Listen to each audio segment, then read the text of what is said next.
तो चलिए दोस्तों वीडियो की शुरुआत करते हैं। सबसे पहले बात करते हैं रिलायंस इंफ्रास्ट्रक्चर के बारे में। फिलहाल दोस्तों ईडी ने रेड मारा है अनिल अंबानी की कंपनी रिलायंस इंफ्रास्ट्रक्चर के प्रेमिसेस में, जो कि इंदौर और मुंबई में हमें देखने को मिलता है। अब इस चीज़ को थोड़ा सा आप डिटेल में देख सकते हो। ईडी ने कंडक्ट किया था रेड अनिल अंबानी के 6 प्रेमिसेस में, यानी कि अनिल अंबानी की जो कंपनी है रिलायंस इंफ्रास्ट्रक्चर, उनके 6 प्रेमिसेस में या 6 ऑफिस में आप ऐसा बोल सकते हो, जो कि इंदौर और मुंबई में सिचुएटेड है। अब इसके पीछे का प्रॉपर एलिगेशन क्या है? इलीगल रेमिटेंस अब्रॉड, यानी कि बोल सकते हैं कि फीमा एक्ट को रिलायंस इंफ्रास्ट्रक्चर ने वॉयलेट किया है। और इसमें जो टोटल अमाउंट मेंशन किया गया है, कितनी की वॉयलेशन हमें दिखी है, तो वो करीब हमें 17,000 करोड़ का दिख रहा है। और ये कोई रिपोर्ट नहीं है, ये चीज़ ऑफिशियल स्टेटमेंट में मेंशन की गई है, तो इस चीज़ को भी ध्यान में रखना। बट ऐसा नहीं कि ये 17,000 करोड़ की जो न्यूज़ है, फ्रॉड की बात करें या फिर लोन डाइवर्जन की बात करें, ये हमें पहली बार देखने को मिल रही है, ऐसा नहीं है। 1 अगस्त को एक न्यूज़ सुनने को मिली थी जिसमें ये मेंशन किया गया था कि ईडी ने समन भेजा है अनिल अंबानी को फॉर क्वेश्चनिंग, यानी कि इस पूछताछ के लिए। 5 अगस्त को उन्होंने बुलाया था उनके ऑफिस। किस चीज़ के बारे में पूछताछ? यही 17,000 करोड़ का लोन फ्रॉड के बारे में। और इसी को लेकर फिलहाल अभी हमें रेड एग्जीक्यूट होती हुई दिखी है ईडी की तरफ से। बाकी इसको लेकर आगे चलकर जो अपडेट आएगा उसके बारे में भी हम लोग बात करेंगे। और इसी वजह से बोल सकते हैं कि आज के दिन रिलायंस इंफ्रास्ट्रक्चर आपको काफ़ी ज़्यादा फोकस में देखने को मिल रही थी। बट रिलायंस इंफ्रास्ट्रक्चर के फाइनेंशियल्स में क्या इससे बहुत ज़्यादा बड़ी चेंजेस हमें देखने को मिलेगी? तो चलिए उसके बारे में समझते हैं। अब दोस्तों वीडियो में आगे बढ़ने से पहले बात कर लेते हैं सेबी रजिस्टर्ड टेलीग्राम चैनल के बारे में, जिसको चाहो तो आप ज्वाइन कर सकते हो। अब ज्वाइन करने का सबसे बड़ा बेनिफिट क्या है वो मैं आपको समझा देता हूँ। देखो, मार्केट से रिलेटेड जो इंपॉर्टेंट एनालिसिस होते हैं वो आपको यहाँ पर देखने को मिलता है, वो भी बिल्कुल फ्री ऑफ कॉस्ट। उसके अलावा काफ़ी सारी कंपनी के चार्ट्स आपको देखने को मिलते हैं रेगुलर बेसिस पे, जो कि यूट्यूब पे तो अब आपको देखने को मिलेगा नहीं। तो वो सारी चीज़ें आपको टेलीग्राम में ही अपडेटेड देखने को मिल जाती हैं। और इसके अलावा दोस्तों सेबी रजिस्टर्ड टेलीग्राम चैनल है, तो यहाँ पर आपको काफ़ी सारे कॉल्स वगैरह भी देखने को मिलते हैं, जिसका भी बेनिफिट आप ले सकते हैं।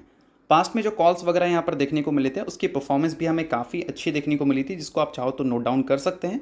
और साथ में दोस्तों यहाँ पर लाइव आकर जो भी आपके डाउट्स इंक्वायरीज हैं वो भी क्लियर किया जाता है। तो लिंक इसका आपको डिस्क्रिप्शन में देखने को मिल जाएगा, लिंक के थ्रू जाकर आप सेबी रजिस्टर्ड टेलीग्राम चैनल को ज्वाइन कर लेना। तो देखो दोस्तों, इस बात से कोई भी डिनाई नहीं करेगा कि पिछले कुछ सालों में रिलायंस इंफ्रास्ट्रक्चर ने थोड़ी सी रिकवरी ज़रूर दिखाई थी। अगर हम बात करें कंपनी के प्रॉफिट ग्रोथ सीजीआर के बारे में, तो पिछले 10 साल का सीजीआर तो ठीक दिखेगा 11%। बट अगर हम पिछले 2 साल का नंबर को इग्नोर करते हैं और उससे पहले का नंबर देखें, तो कभी कंपनी में खुशी दिखता था तो कभी कंपनी में गम दिखता था। यानी कि कभी कंपनी प्रॉफिट दिखाती थी तो कभी कंपनी बड़ा बड़ा लॉस हमें दिखाती हुई दिखती थी। और अभी क्या हुआ है, पिछले 2 साल से बैक टू बैक कंपनी ने कर दिया है प्रॉफिट। और प्रॉफिट अगर कंपनी ने किया है और प्रॉफिट का नंबर भी अच्छा है, तो फिर इन्वेस्टर्स की एक्सपेक्टेशंस क्या होती हैं? कंपनी इस प्रॉफिट को मेंटेन करे और इस प्रॉफिट को ग्रो करे। अब ऐसी चीज़ों के बाद रिलायंस इंफ्रास्ट्रक्चर की तरफ से हमें ऐसी न्यूज़ देखने को मिल जाए लाइक ईडी के रेट को लेकर, तो ऑब्वियस सी बात है कि कंपनी के फाइनेंशियल्स के लिए वो बिल्कुल भी एक अच्छी खबर नहीं है। और फाइनेंशियल्स की अगर हम बात कर ही रहे हैं तो कंपनी के बैलेंस शीट को थोड़ा सा देख लेते हैं। फिलहाल कंपनी के बैलेंस शीट में जो कंपनी के रिजर्व दिखते हैं 2025 के फाइनेंशियल ईयर के एंड तक, वो 14,034 करोड़ का दिखता है। और फिलहाल पिछले कुछ टाइम में कंपनी ने एक चीज़ किया है कि जो कंपनी के डेट थे, यानी कि कर्जा 2023 के फाइनेंशियल ईयर में वो 11,500 करोड़ का था। 24 में ये 10,000 करोड़ के नीचे आ गया था और 25 में 6,300 करोड़ तक आ गया था। और लोन डिफ़ॉल्ट की ही एलिगेशन लगी है। डिफ़ॉल्ट बोलो या फिर लोन फ्रॉड बोलो, तो वो सारी चीज़ें अभी के टाइम पे चर्चे में हैं। और इसका मतलब ये है कि अभी के टाइम पे जो बोरिंग्स पिछले कुछ टाइम में अनिल अंबानी की कंपनी ने रिड्यूस किया था, उस बोरिंग पे एक बड़ा क्वेश्चन मार्क हमें ज़रूर देखने को मिलेगा। अगर कंपनी के कैश फ्लो स्टेटमेंट को हम देखें, कंपनी के फाइनेंसिंग एक्टिविटीज़ को देखें, तो वहाँ पर देखने को मिलता है कि कंपनी पहले जो कर्ज़ा लेती थी वो नंबर तो हमें काफ़ी बड़ा बड़ा देखने को मिलता था, बट अब कंपनी कर्ज़ा लेने का नंबर छोटा कर चुकी है, यानी कि बोल सकते हैं ऑलमोस्ट कम कर चुकी है उसको। और रीपेमेंट ऑफ बोरिंग्स, यानी कि कर्ज़ा चुकाने में ज़्यादा ध्यान दे रही है। 2025 के फाइनेंशियल ईयर में 3523 करोड़ का रीपेमेंट कंपनी ने किया था, उससे पहले लगभग 1700 करोड़ और उससे पहले लगभग 1250 करोड़। तो रीपेमेंट तो कंपनी ठीक ठाक कर रही है भाई पिछले 3 फाइनेंशियल ईयर से। बाकी देखते हैं कि ये सारे जो लोन फ्रॉड की एलिगेशन लगी है, इन सारी चीज़ों के बाद रिलायंस इंफ्रास्ट्रक्चर का अगला स्टेप हमें क्या देखने को मिलता है। वैसे ही देखने को मिलता है जैसे हमें पिछले 2 फाइनेंशियल ईयर से देखने को मिल रही है, या फिर उसमें कुछ चेंजेस आती है। तो इन सारी चीज़ों को थोड़ा ध्यान में रखना। बाकी ये चीज़ें कोई भी तरह का रिकमेंडेशन नहीं है, सभी चीज़ें सिर्फ और सिर्फ एजुकेशन पर्पज़ के लिए हैं। तो चलिए इसके अलावा बात करते हैं अगली कंपनी के बारे में, जिसका नाम है दोस्तों मान इंडस्ट्रीज़ इंडिया लिमिटेड। आज के दिन ये कंपनी आपको ज़बरदस्त फोकस में रहती हुई देखने को मिली थी। अब इसके पीछे का सबसे बड़ा रीज़न क्या है? सबसे बड़ा रीज़न है कल के दिन का परफॉर्मेंस। कल के दिन कंपनी आपको बहुत बुरी तरह से गिरती हुई नज़र आई थी। गिरावट का नंबर अगर देखोगे तो वो करीब 11% था। क्यों गिरावट हुआ था भाई? क्योंकि सेबी ने इम्पोज किया था पेनल्टी, या फिर बोल सकते हैं सेबी ने पेनल्टी लगाया था कंपनी के ऊपर और कंपनी के डायरेक्टर के ऊपर। अब इस चीज़ को थोड़ा सा डिटेल में आप समझो। पेनल्टी लगाया तो कितना लगाया और क्यों लगाया? तो देखो, मेंशन किया गया है कि 25 लाख की पेनल्टी सेबी ने लगाया था कंपनी के ऊपर और 25 लाख की पेनल्टी ईच, यानी कि जो कंपनी के टॉप लेवल के मैनेजमेंट है, लाइक चेयरमैन एंड डायरेक्टर की बात करें या फिर हम बात करें कंपनी के सीएफओ की, तो उन सारी के ऊपर 25-25 लाख का पेनल्टी लगाया था सेबी ने। सबसे पहले चेयरमैन एंड डायरेक्टर जो कंपनी के थे उनके ऊपर 25 लाख की पेनल्टी, उसके अलावा मैनेजिंग डायरेक्टर जो कंपनी के थे उनके ऊपर 25 लाख की पेनल्टी, और पुराने जो सीएफओ थे अशोक गुप्ता, उनके ऊपर भी पेनल्टी 25 लाख की लगी थी।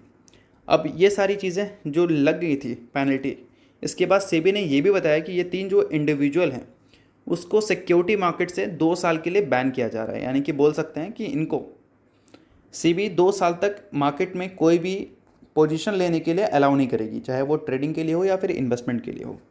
तो ये चीज़ें आप नोट कर सकते हैं। बट सबसे इंपॉर्टेंट है कि अगर ऐसी एलिगेशंस लगी हैं इनके ऊपर, ऐसी पेनल्टी अगर लगी है इनके ऊपर, तो इसके पीछे का प्रॉपर एलिगेशंस क्या है।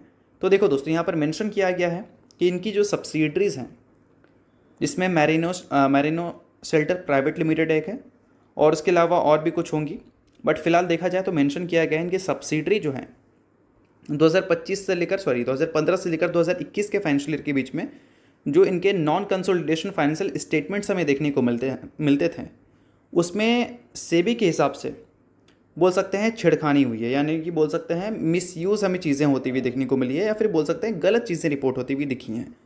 तो इन्हीं सारी चीज़ों के बेसिस पे सेबी ने पेनल्टी इम्पोज किया था इनके डायरेक्टर के ऊपर और इस कंपनी के ऊपर। तो आई होप आपको ये सारी चीज़ें समझ आ गई होंगी। अब इन सारी चीज़ों के बाद मानी इंडस्ट्रीज़ के बिजनेस की बात कर लेते हैं। तो देखो, ये कंपनी लार्जेस्ट मैन्युफैक्चरर है एंड एक्सपोर्टर है LSAW और HSAW पाइप्स के, अगर हम बात करें इंडिया की।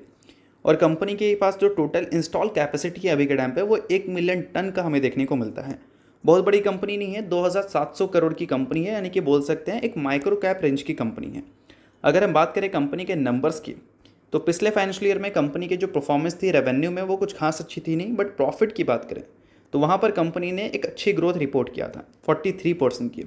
और अभी रिसेंट परफॉर्मेंस कंपनी का देखें तो यहाँ पर कंपनी के जो रेवेन्यू ग्रोथ रहे हैं पिछले क्वार्टर में, यानी कि Q1 में, वो हमें डी ग्रोथ रिपोर्ट करते हुए दिखे हैं Q1Q बेसिस पे और ईयर ऑन ईयर बेसिस पे। और अगर हम बात करें ईयर ऑन ईयर बेसिस पे कंपनी के प्रॉफिट ग्रोथ की, तो 19 करोड़ का प्रॉफिट था जो कि बढ़कर 28 करोड़ तक हो गया था। बट वही Q1Q बेसिस पर प्रॉफिट में गिरावट हमें काफ़ी ज़बरदस्त देखने को मिली थी, जैसा कंपनी का रेवेन्यू परफॉर्म किया था। और उससे पहले के नंबर्स की अगर हम बात करें तो वहाँ पर ग्रोथ हमें ईयर ऑन ईयर बेसिस पे 50% की देखने को मिली थी रेवेन्यू में। और प्रॉफिट की बात करें तो प्रॉफिट में भी ग्रोथ हमें 50% से ज़्यादा का देखने को मिला था। तो रिसेंट में नंबर्स देखा जाए तो कभी अच्छा तो कभी ख़राब हमें देखने को मिला है। तो इस वजह से कंपनी को रिसर्च करना काफ़ी ज़रूरी है, क्योंकि छोटी कंपनी है और कंसिस्टेंसी प्रॉपर है नहीं, इनकंसिस्टेंट कंपनी थोड़ी रहती है। बाकी प्रोमोटर की अगर हम बात करें तो 43.21% स्टेक ओन करती है अभी। जून क्वार्टर तक जो डेटा अपडेटेड था उसमें प्रोमोटर का स्टेक 48.21% था। अभी प्रोमोटर का स्टेक लगभग 5% से कम हो चुका है, इस चीज़ को ध्यान में रखना। और FIS की बात करें तो FIS के स्टेक पिछले क्वार्टर में कम हुए थे, बट इस क्वार्टर में इंक्रीज़ हुए हैं। और DIS की बात करें तो उनके स्टेक्स भी इंक्रीज़ हुए हैं, और पब्लिक की बात करें तो उनके स्टेक्स भी इंक्रीज़ हुए हैं। यानी कि जो प्रोमोटर ने बेचा था वो सारी स्टेक्स पब्लिक और DIS के पास हमें जाती हुई दिखी हैं। तो इन सारी चीज़ों को आप प्रॉपर रिसर्च कर सकते हो, क्योंकि किसी भी तरह का ये रिकमेंडेशन नहीं है। तो चलिए दोस्तों, ये वीडियो यहाँ तक था। आपको करता हूँ वीडियो आपको अच्छा लगा होगा और अच्छा लाइक कीजिए, पहली बार सब्सक्राइब कीजिए। वीडियो के लिए बहुत बहुत शुक्रिया।